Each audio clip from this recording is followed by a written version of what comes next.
What I want to do in this video is review what we learned from our chemistry classes about oxidation, and the opposite of oxidation, reduction.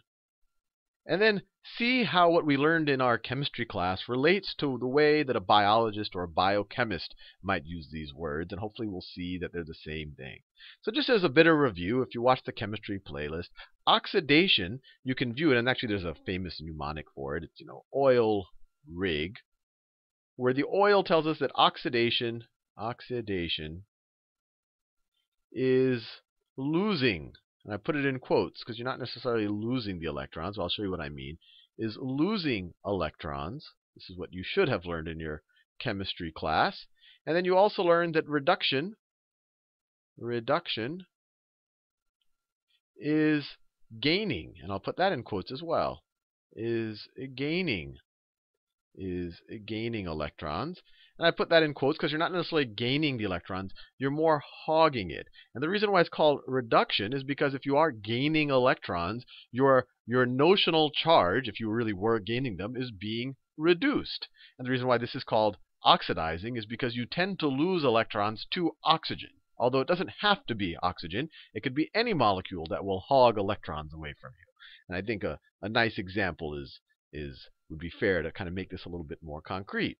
Let's say I took some molecular hydrogen, it's in a gaseous state, and I were to combust that with some molecular oxygen. This is what happened on the Hindenburg.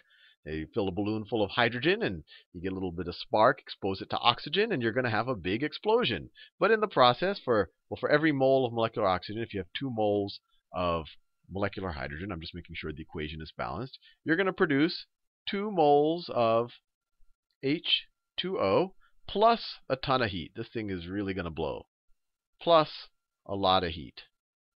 What I want to do, we could talk about the Hindenburg, but really the whole reason why I even wrote this is I want to show you what is getting oxidized and what is getting reduced. So in this situation right here on the hydrogen, molecular hydrogen just looks like this. You have a hydrogen bond. They're each sharing an electron with the other one so that they both can pretend that their 1s orbital is completely filled. So they're not losing electrons to each other. They're not hogging electrons one from the other. So we say that they have a neutral oxidative state. They haven't gained or lost electrons. They're just sharing them. And the same thing is true for the molecular oxygen. And here you actually have a double bond with the 2 oxygens, but they're both oxygens. So there's no reason why one would gain or lose electrons from the other.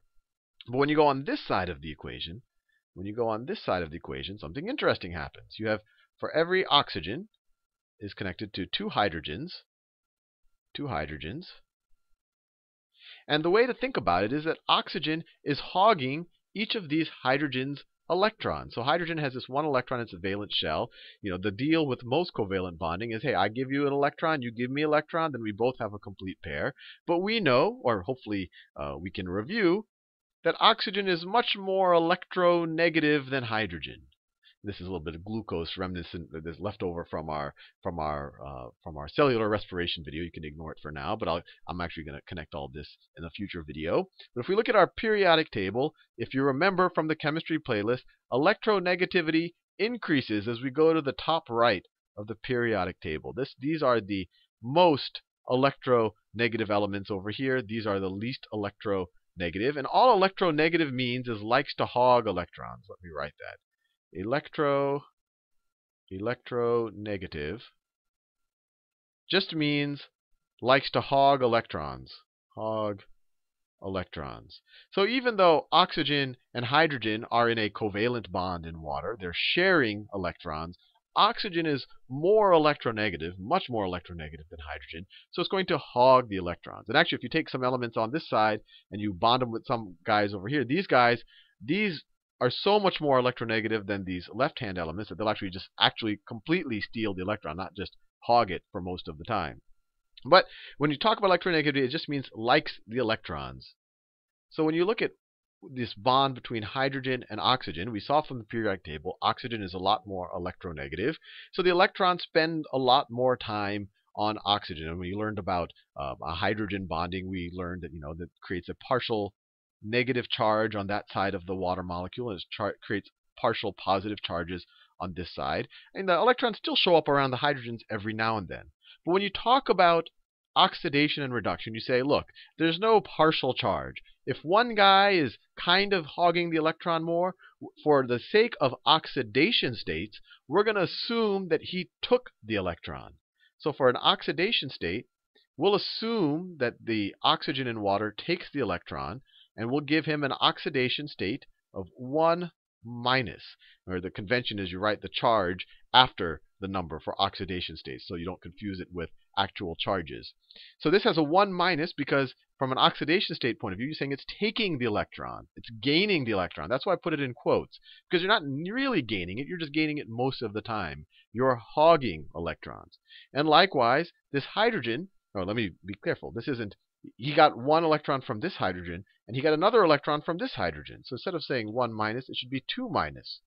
It should be 2 minus because he's hogging 1 electron from here and 1 electron from there. And in general, when oxygen is bonding with other non-oxygen atoms or non-oxygen elements, it tends to have a 2 minus or a negative 2 oxidation state. So if this guy's 2 minus because he's gained 2 electrons, let me write that in quotes, gained 2 electrons. We know that he really didn't gain them, that he's just hogging them. These guys lost an electron each. So this guy's oxidation state is going to be 1 plus, and this guy's oxidation state is going to be 1 plus. So you could say, by combusting the hydrogen with the oxygen, that the hydrogens, before they had a 0 oxidation state, right? Each of these hydrogens had a 0 oxidation state. Now they have a 1 plus oxidation state because they lost their electrons when they bonded with the oxygen. So we say that these hydrogens have been oxidized. We say that the hydrogen has been oxidized. So due to this reaction, hydrogen has been oxidized. Why has it been oxidized? Because before it was able to share its electrons very nicely, but then it bonds with oxygen, which will hog its electrons. So the hydrogen is losing its electrons to the oxygen, so it's been oxidized. Similarly, the oxygen, due to this combustion reaction, due to this reaction right here, has been reduced. Has been reduced. Why has it been reduced? Here it was just sharing electrons. It wasn't losing or gaining it. But here, when it's bonded with an element with much lower electronegativity, all of a sudden it can start hogging the electrons. It gains electrons. So this hypothetical charge is reduced by 2. It's been reduced by, well, I could write that down, by 2. And if I wanted to actually account for all of the electrons, because we're talking about losing electrons and gaining electrons, we can write 2 half reactions. And this should all be a little bit of review from your chemistry class, but it never hurts to see this again. And I'm going to throw this in the biology playlist so that you biology people can hopefully refresh your memory with this stuff. But we can write 2 half reactions. We could say that we started off with 2 moles of molecular hydrogen, and they have no oxidation states, or they're neutral, so I could write a 0 there if I want. And then I end up with, on the other side, I end up with 2 moles of H2, but each of the hydrogens have a +1 oxidation state. They each have a +1, that's 1 plus oxidation state. Or another way to think about it is each of these, there's 4 hydrogens here, right? This is molecular hydrogen has 2 hydrogens, and we have 2 moles of this. So there are 4 hydrogens here. Each of the 4 hydrogens lost an electron. So I could write this. So plus 4 electrons. That's the half reaction for hydrogen. It lost 4 electrons. So this is another way of saying that hydrogen is oxidized because it lost electrons. Oil, oxidation is losing. And then the other half reaction, if I were to write the water, or sorry, if I were to write the oxygen. So I'm starting with a mole of molecular oxygen, and I'm adding to that 4 electrons, right? I can't make electrons out of nowhere. I'm getting the electrons from the hydrogen. I'm adding to the oxygen. And so the half reaction on this side, I end up with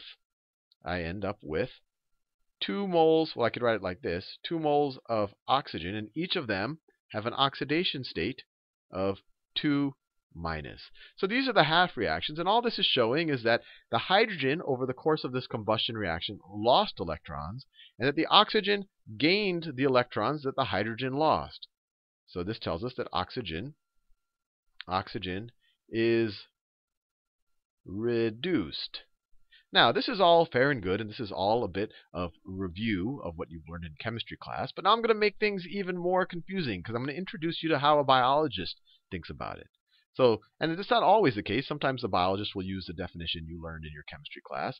But a biologist, or many times in many biology textbooks, they'll say, and this used to confuse me to no end really, that oxidation is losing hydrogen atoms. And reduction is gaining hydrogen atoms. And, at first when I got exposed to this, I was like, I learned it in chemistry class, and they talk about electrons, hydrogen atoms, it's a proton and an electron. How does it relate? And the reason why these two definitions, this is really the whole point of this video, the reason why this definition is consistent with this one is because in the biological world, let me write this here, in the biological world, hydrogen